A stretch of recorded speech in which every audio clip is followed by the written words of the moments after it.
The thought is to take something, a chemical that would be a painkiller, and to put it in just the right spot so you can sort of break the spasm and the cascade of pain caused by nerves that have been irritated. That's the concept, right? Makes a lot of sense. Everyone would think you could do this elegantly. So how would a doctor truly do this? I took the same model and I just rebuilt it a little larger so you can see what it looks like. You all appreciate this. So what you do, you lie on your stomach. The doctor takes the needle. He goes through the area between these little bones in the back of your spine. Of course, it's a long needle, goes into an area where you finally puncture beneath the skin and the tissue's nearby. But this is important. You'll notice I'm in a very special place now. I'm inside the skin, underneath where the bones are, inside the bone, but I'm not through this final little layer, right? This is called the dura.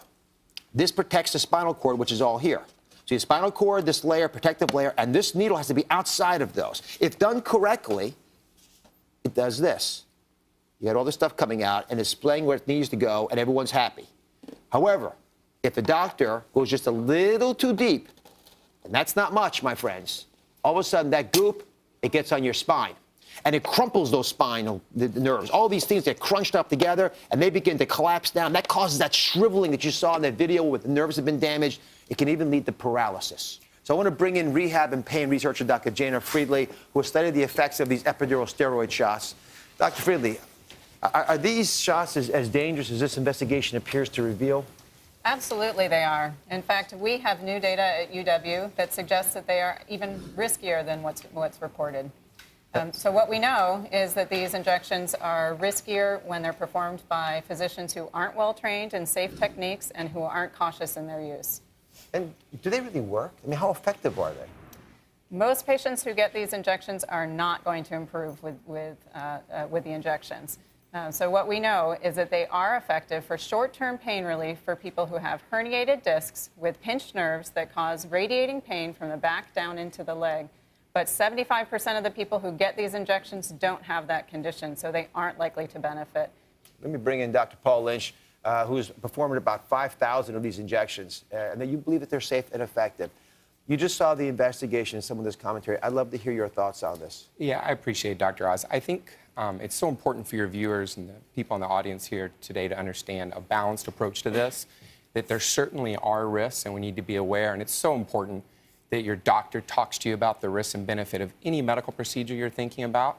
But at the same time, the thing that I think you realize is that any time you go to see a physician, we're always balancing the risks and benefits of a possible alternative for you. Dr. Lynch, is even one paralyzed patient worth it if we're not getting the benefits that we think we should be getting? If you look at the data here, what's the alternative? We could put them on an opioid, a painkiller, a powerful pain medicine, but we know that that kills about 1 in 500 people who take pain pills. And that's not even a close assessment in my mind. I'm more concerned that it's a palliative approach, that we're not getting the long-term benefits that I expected for the kinds of risks that we're talking about. It's a great point, and we talk to patients about this all the time. Now, what I tell patients is if we can get you better even for 2 or 3 months and get you back into healthy life choices, physical therapy, maybe core strengthening, maybe weight loss and an exercise program, then that's a good thing for the patient, especially at this important crossroad. So Sharon is joining us. She actually got some of these shots, and she believes that it helped her with her back pain. So, Sharon, after hearing the presentation today and the concerns that have been raised, would you still have gotten these epidural steroid shots? Yes, because I was in such excruciating pain, Dr. Oz, that the other recommendations for relief of the lower back pain, I was not able to participate in. Were you aware of the risks that were presented today before you had your own injection? I was aware. It took me about 6 months to decide to actually do it.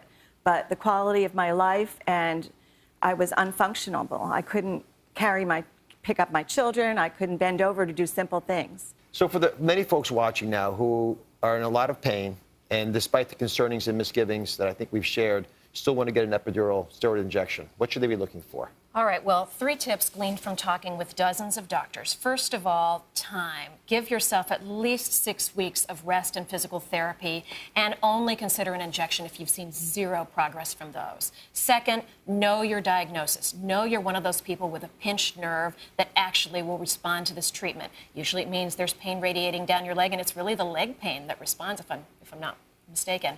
And finally, select your doctor carefully. Choose somebody board certified in a relevant specialty, lots of experience doing these, and avoid doctors who automatically say you need an entire series of these. Instead, choose somebody who says, let's just try one.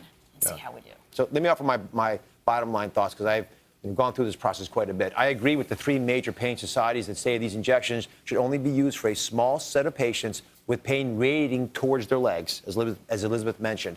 That's not the majority of people who suffer from back pain. My biggest concern is that the results are short-term for the most part, and this procedure carries with it a lot of risk for that limited relief. So pick the procedure carefully.